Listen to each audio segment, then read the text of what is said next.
Dr. Robinson, thank you so much for agreeing to do this interview, and happy early retirement.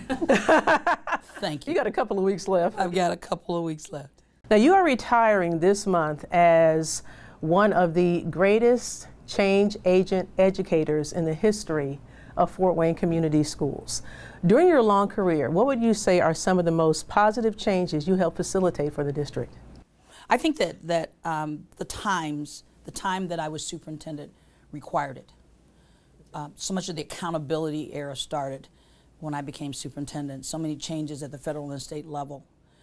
But I think the one part of my tenure that I'm most proud of is the introduction of the whole conversation around professional learning communities and making sure that all the staff see their role being child-centered, and that we're not focusing on what kids have to do to change, but what adults have to do to ensure the kids are going to be successful.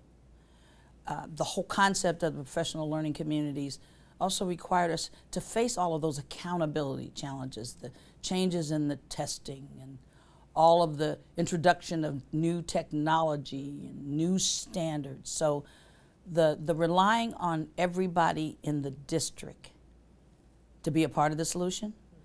And I would often say to people, if you're waiting on me to find the answer, you're in trouble. So that whole concept that this entire district, everybody in this district, knew they had a role in making sure that we had the right environment and we're doing the right thing for kids, but that it had to start with the adults. So I think that to me is the part that I'm proudest of. Accountability. Accountability, but collective accountability, the joint accountability that, you know, you're not pointing the fingers that, well, you should have done it, you should have done it. Everyone had a role. I knew what mine was, but that leadership has to be shared, and people have to realize what their role in leadership is supposed to be. You are also retiring during a year that has been unprecedented, full of uncertainty, full of anxiety, stress because of the COVID-19 pandemic. How have you and your staff managed to rise to the challenge of educating students, trying to maintain the calm and the continuity during the pandemic? I think one of the things that is absolutely critical, we've created systems and processes and procedures, and we approach every issue, every problem, we have a structure to solve it.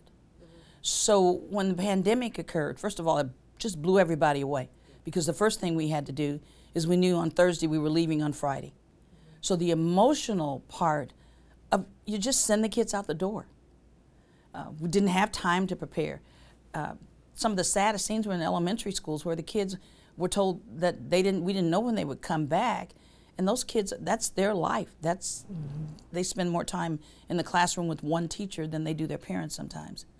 So I think the first thing is, after we were blown away just trying to get everybody out the door, the very first thought had to be, now what are all the things we provide every day that we got to figure out how to do it? People wanted us to make sure we were sending home computers. No, no, no, no, no. I'm not worried about that yet, because kids come here and we feed them twice a day. Kids come here and we are their social emotional part. We're their health clinic. We're their physical activity. We're their, for a lot of kids, the sports environment. The school was the center of their life. So how do we disconnect from all of that and at the same time assure kids there's going to be something stable? So the first thing was to make sure they all knew, come here, we're feeding you. The next part became with the size. Size does matter. 30,000 kids, you just don't instantly organize 30,000 kids' homes to replicate what we do every day, which we believe is masterful. So our next challenge was, well, who do we start with first? And my grandson's graduating this year. My heart bleeds. We started with the seniors, because through no fault of their own, these babies are halfway to graduation, figuring out credits and what courses. Their kids are taking college level courses and had to finish. If you didn't finish this course, you couldn't get your diploma. So the state at that time hadn't put a lot of the guidelines out. So I think just to summarize, for us, it's always, what's the main thing? And we've learned, and sometimes it's to our detriment, you can't do everything that everybody wants you to do. But the things you focus on first are the things that are absolutely necessary for students. And so the longer it drug on, no one knew we would be out this many months. We started putting pieces in place. Started increasing some of the things we were sending home, starting to figure out ways to keep kids engaged educationally. But I think you used to work, you stay calm. And part of the role of cabinet, and I'm so blessed to have a strong team, I always say to people, when we panic, everybody else does. You know, when we get emotional, everybody else does. So priorities. And I think the other part is staying in tune with the community. Board of Health, constantly having conversations. The State Department. We are in this district kind of researchers. So what's the federal folks saying and what makes the most sense? But then we chunked it. Mm-hmm. Okay, so what do we do right now? Then what are we going to do if we don't get to come back to school between March and June? Then what do we need to do this summer? We started planning for school to start way back in March. So at the very beginning, we had our work cut up into 4 parts. And everybody, all of my cabinet had to think, well, what has to happen in each one of those parts? So we didn't sit and wait for somebody to say, well, here's what you needed to do. Mm-hmm. Obviously, we're going to follow the governor's guidelines and dates. But from the beginning, we used the systems we use all the time to have a perspective on the work. It's overwhelming. And the emotional part was what I think we all underestimated. How did you keep your emotions and your calm in check? One of the things I think that educators, thank God, we're allowed to do is our jobs can show emotion. And we are a close-knit group, so when there are frustrations, as we were Zooming, that's our new Zooming, we talk about it. We talk about, well, what's happening? What did we see on TV last night? What's that mean for Fort Wayne? So you have to give people time to express their frustration. You know, there are a couple of times I'd have to say to folks, look, folks, not in a good mood today. Okay, so if I snap, it's because I watched this and this and this and this and I'm overwhelmed. You have to admit out loud, give yourself 5 minutes to be overwhelmed, snap out of it. And so the good part about our team is, you know, all of us didn't snap at the same time. Mm-hmm. It has been extremely emotional. And the worry we have at every point, in particular coming back when school gets to open, is what will be the emotional state of those kids. We have no idea what happened while they were gone. Mm-hmm. We don't know what environments. Some parents sent their kids out of state because they couldn't take care of them. So just the worrying about where are they coming back, what's happening to them. But this feeling of almost, we thought we had pretty much control over what we were doing. This hit, and what it reminds you is there's some things you have no control over. Right. And all we had to do was just try to, what could we do in a situation we had no control over? And we gave ourselves permissions not to do it right all the time. You know, educators have a tendency to be perfectionists. You had to let go of that during this because we've never done this. No one has ever gone through this before. Right. Now, when school does resume, you won't be here because you're retiring. Mm-hmm. But do you plan to come back at all and let's say go to some of the schools and attend their games or their assemblies and also help the incoming superintendent get acclimated? Always, I will be of any support I can to the new superintendent. And one of the things we're doing is we're going to have an executive session next week. And I'm explaining to the board the systems. These are all things that were in place because I knew I was retiring. There were things I committed to get done with my board. So my cabinet and I will hand that off as a part of my final evaluation. Here's what we did. That becomes the basis of the conversation to have with the new superintendent. So I'll talk about, here are the things we've done, here are the systems. I'll take the new superintendent through those 4 stages. We received guidelines today from the state about reopening, and it's over 30 pages that blow your mind, because I don't know how we're going to do some of the things that we're supposed to do. I'll give him. Chaz, if you don't mind me. I haven't read it completely, but one of the things that will be extremely difficult will be the social distancing, and then even the figuring out who's sick and who isn't, who has a temp. I mean, there's so much to the report, but it's the kind of conversations we've been having, like how do you socially distance, and how do you deal with kids and adults, because the kids, if they're sick, the adults will get sick, and so those are the main things right now. But the intent is to give the new superintendent, here's our best thinking. Then as far as coming back, you never do that as a superintendent. You get invited back for very specific things. My time is, I've had my 17 and a half years, my 47 years. All told. All told, and I've had a good time. I'll be coming back as a grandmom. I'll have a ninth grader at Northrop. Okay. And I will come back sparingly, because one of the things I've had to adjust to is after June 30th, it's not my district anymore. It's not. It will always be my district because I graduated from this system. But I have to distance myself, and I've cautioned people, please don't say, well, Wendy would. No, that's just, to me, unfair to the new person. So I will be absolutely available.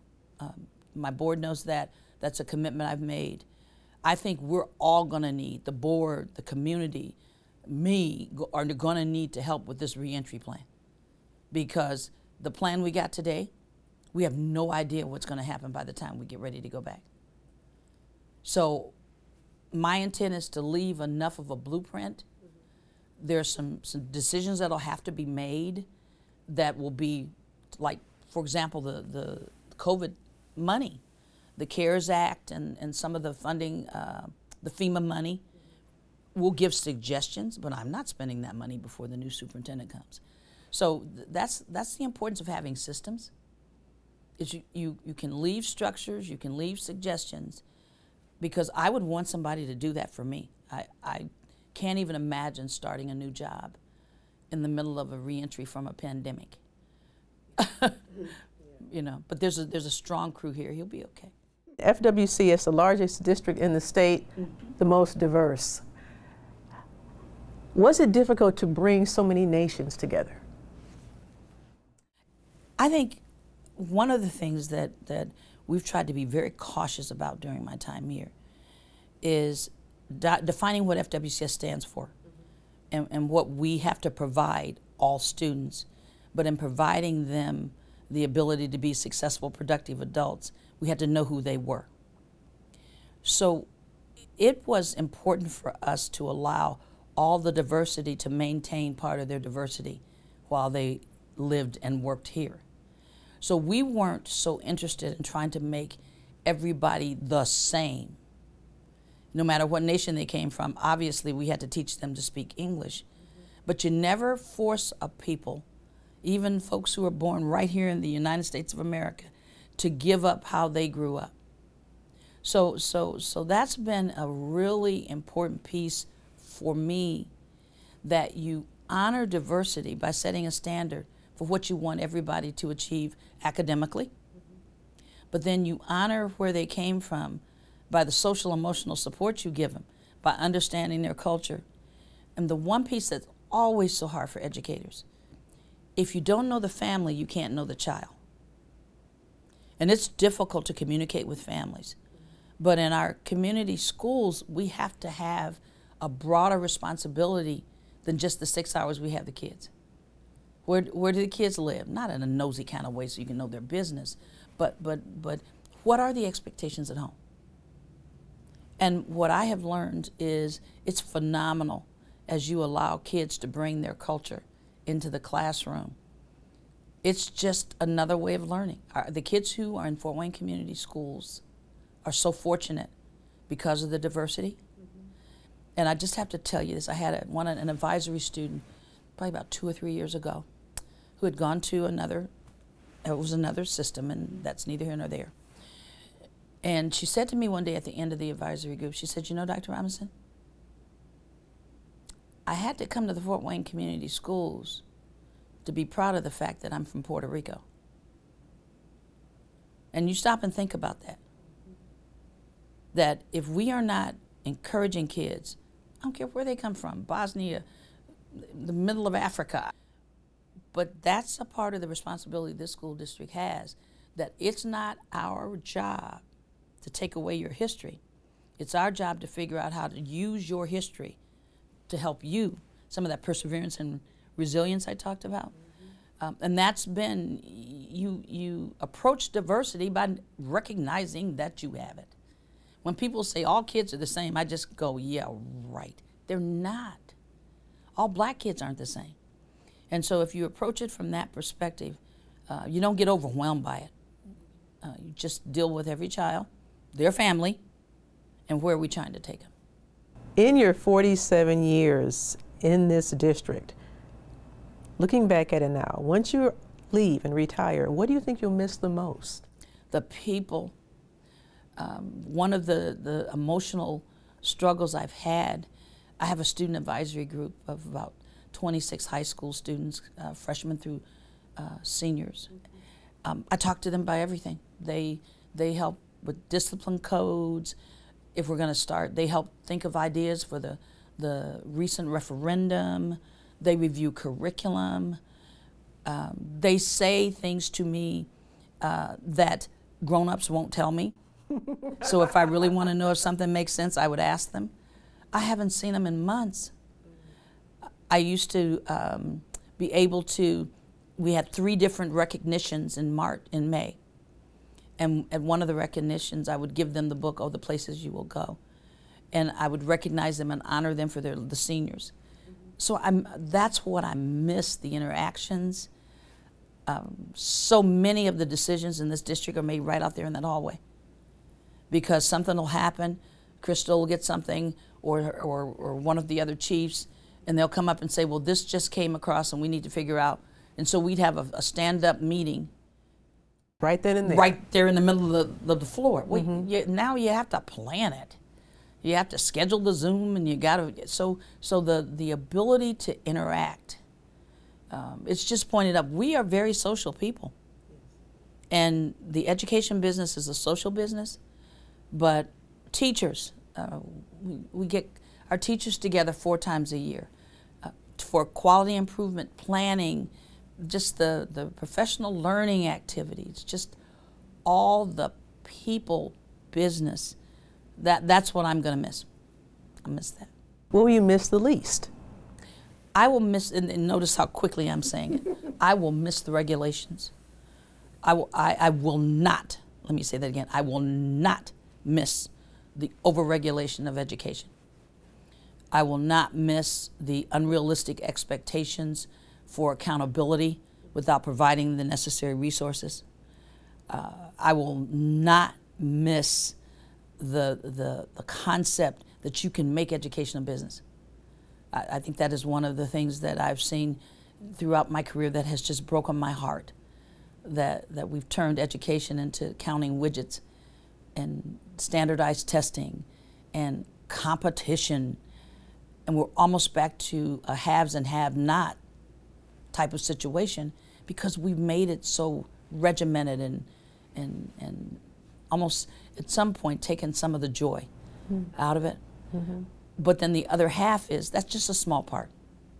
I don't stay awake at night worried about that, because all the other things, all the phenomenal successes of students, the dedication of teachers, we've done pretty well for ourselves as a district, despite some of the challenges that we've had, because good people here want to do the right thing.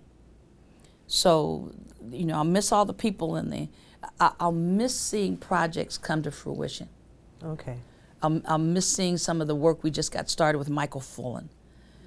I'll miss just watching daily classrooms where kids, when the light bulb comes on, and there's so much joy because they're learning something. But you have to know when it's your time.